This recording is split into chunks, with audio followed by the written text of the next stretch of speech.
Hello বন্ধুরা, welcome to my channel. আজ আবারও এসেছি নতুন একটা ভিডিও নিয়ে। ভিডিওটা হলো উর্বরা শসা। দেখবে দারুণ লাগবে।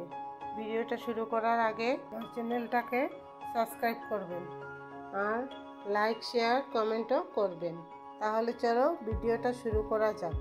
আমাদের লাগবে শসা, পেঁয়াজ, লঙ্কা, টমেটো। পেঁয়াজ, টমেটো, কাঁচা লঙ্কা কুচি করে কেটে রেখেছি। আর লাগবে ডালমুট, আর লাগবে 1 প্যাকেট রামপাম চটপটা ফ্লেভারের জন্য।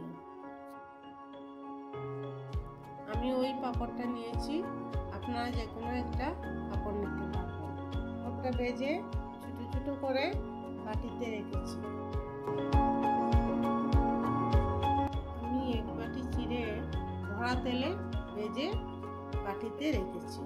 উর্বরা শসার জন্য লাগবে বিট নুন, গোলমরিচ, চাট মশলা। গোলমরিচটা আমি এখানে গুঁড়া করে রেখেছি। আমি শসাটা মিডিলে কেটে নেব।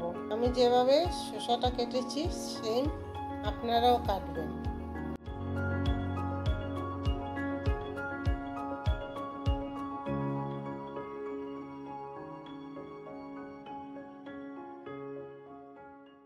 শসাটার বীজগুলো একটা চামচ দিয়ে বের করে রেখে দিচ্ছি। ভিতরের অংশগুলো ফেলবো না। শসার ভিতরের অংশ যেন অল্পও না থাকে, ভালো করে বের করে নেব।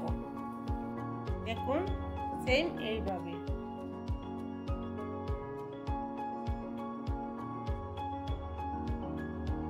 দেখুন আমি এক এক করে সব শসাগুলো এইভাবে পরিষ্কার করে নেব।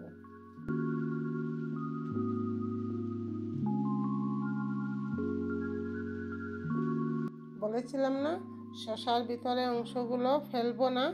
এখন আমি ওইগুলো ছোট ছোট করে কেটে নিলাম। এখন এর মধ্যে পেঁয়াজ কুচিগুলো দিয়ে দেব। এখন কুচি করে রাখা কাঁচা লঙ্কাগুলো দিয়ে দেব। তারপর দিয়ে দেব টমেটো কুচি। এখন রামপামের যে মশলা ছিল ওইটা দিয়ে দেব। সঙ্গে রামপামের তেলটাই দিয়ে দেব। তারপর গোলমরিচের গুঁড়োগুলো দিয়ে দেবো।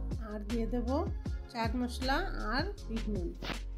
এখন একটা চামচ দিয়ে ওইগুলোকে ভালো করে মিশিয়ে নেব।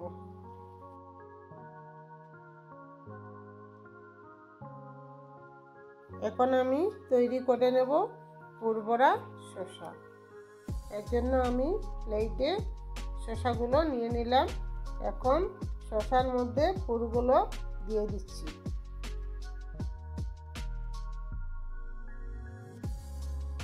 পুর ভরা হয়ে গেছে আমার।